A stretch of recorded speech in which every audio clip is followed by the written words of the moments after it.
السلام علیکم۔ آج ہم آپ کو حضرت نوح علیہ السلام کا قصہ سنائیں گے۔ حضرت نوح علیہ السلام اللہ تعالیٰ کے پیغمبر تھے۔ آپ نے تقریباً 950 سال تک اپنی قوم کو اللہ تعالیٰ کی طرف بلایا، مگر آپ کی قوم کا یہ جواب تھا کہ آپ علیہ السلام بھی ہماری طرح کے ایک عام آدمی ہیں۔ اگر اللہ تعالیٰ کسی کو بطور رسول بھیجتا تو وہ فرشتہ ہوتا۔ آپ کی تقریباً 950 سال کی محنت کے بعد صرف 82 لوگوں نے دین اسلام قبول کیا۔ حضرت نوح علیہ السلام کی قوم کے لوگ اللہ تعالیٰ کو بھول چکے تھے، اور ایک اللہ تعالیٰ کے بجائے انہوں نے مٹی اور پتھر کے کئی معبود بنا لیے تھے۔ ہر گھر میں بت رکھے ہوئے تھے جن کی وہ پوجا کیا کرتے تھے اور ان سے مرادیں مانگا کرتے تھے۔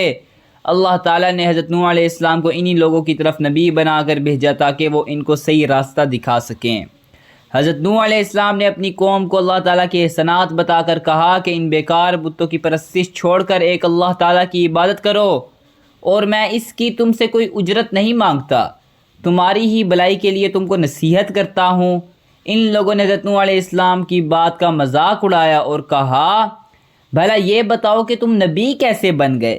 تم تو ہمارے جیسے گوشت پوست کے بنے ہوئے انسان ہو اور ہم ہی میں پیدا ہوئے ہو۔ تم میں ایسی کون سی چیز ہے جس سے ہم تمہیں نبی سمجھیں؟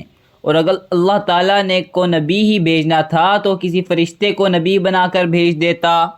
حضرت نوح علیہ السلام 950 سال تک قوم کی اصلاح کرتے رہے اور توحید خالص کی دعوت دیتے رہے۔ قرآن مجید میں ارشاد ہے، اور یقیناً ہم نے نوح علیہ السلام کو ان کی قوم کی طرف بھیجا تو ان میں 50 کم 950 سال رہے، پھر انہیں طوفان نے آ پکڑا اور وہ ظالم تھے۔ حضرت نوح علیہ السلام نے اللہ تعالیٰ سے التجا کی کہ اے میرے رب، بے شک میں نے اپنی قوم کو رات اور دن دعوت دی تاکہ تو انہیں بخشے، تو انہوں نے اپنی انگلیاں اپنے کانوں میں ڈال لیں اور اپنے اوپر اپنے کپڑے لپیٹ لیے اور سرکشی اور تکبر سے پیش آئے۔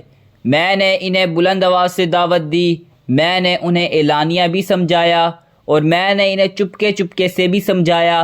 حضرت نوح علیہ السلام کی قوم شرک، غرور اور تکبر میں اتنی سرکش ہو گئی کہ حضرت نوح علیہ السلام سے مطالبہ کر دیا کہ اے نوح، یقیناً تم ہم سے بحث کی اور خوب بحث کی، تو ہم پر وہ عذاب لے آؤ جس سے تم ہمیں ڈراتے ہو، اگر تم سچوں میں سے ہو۔ قرآن مجید میں ارشاد ہے سورہ ہود میں۔ حضرت نوح علیہ السلام نے نہایت ہی مجبور ہو کر اپنی سرکش قوم کے لیے بدعا کی، تو انہوں نے اپنے رب سے دعا کی، بے شک میں مغلوب ہوں پس تو ہی بدلہ لے۔ سورہ قمر میں آیت ہے، اے میرے رب، بے شک میری قوم نے مجھے جھٹلایا، تو فیصلہ فرما دے میرے درمیان اور ان کے درمیان کھلا فیصلہ، اور مجھے نجات عطا فرما اور ان کو بھی جو میرے ساتھ ہیں ایمان لانے والوں میں سے۔ سورہ شعراء۔ اللہ تعالیٰ نے حضرت نوح علیہ السلام کو حکم دیا کہ ایک کشتی بناؤ، اور یہ بھی حکم دیا، دیکھنا اب کسی کی سفارش نہ کرنا، اب ان پر ضرور عذاب نازل کر رہے ہیں۔ حضرت نوح علیہ السلام اپنے رب کے حکم کے مطابق کشتی بنانے میں لگ گئے۔ جب آپ کشتی بنا رہے تھے تو قوم کے لوگ ان کا مذاق اڑا رہے تھے اور طعنے دے رہے تھے۔ جب کشتی تیار ہو گئی تو اللہ تعالیٰ نے حکم دیا ان لوگوں کو، کشتی پر سوار کر لو جو مجھ پر ایمان لے آئے، اور ہر جانور کا ایک ایک جوڑا بھی کشتی میں رکھ لو۔ اللہ تعالیٰ کے حکم سے زمین سے پانی پھوٹ پڑا اور ساتھ ہی موسلا دھار بارش بھی شروع ہو گئی۔ زمین پر پانی بلند ہونے لگا اور حضرت نوح علیہ السلام کی کشتی پانی میں تیرنے لگی۔ پانی بڑھا تو حضرت نوح علیہ السلام نے دیکھا کہ ان کا بیٹا پانی میں ڈوبنے لگا ہے۔ آپ نے اسے آواز دی کہ اب بھی آ جاؤ، خدا کے عذاب سے بچ سکو، مگر اس نے جواب دیا، تم جاؤ، میں کسی پہاڑ کی چوٹی پر چڑھ کر اپنی جان بچا لوں گا۔ پانی اب طوفانی سیلاب کی شکل اختیار کر چکا تھا۔ دنیا کے نافرمان اور سرکش لوگ اس سیلاب میں نیست و نابود ہو گئے۔ حضرت نوح علیہ السلام کی کشتی جودی پہاڑی کی چوٹی پر جا کر ٹھہر گئی۔ اب اللہ تعالیٰ کے حکم سے سیلاب تھم گیا اور زمین نے سارا پانی اپنے اندر جذب کر لیا۔ اللہ تعالیٰ نے حضرت نوح علیہ السلام کو حکم دیا کہ کشتی سے اتر جاؤ، تجھ پر اور وہ لوگ جو تجھ پر ایمان لائے ان پر ہماری رحمتیں برکتیں نازل ہوں۔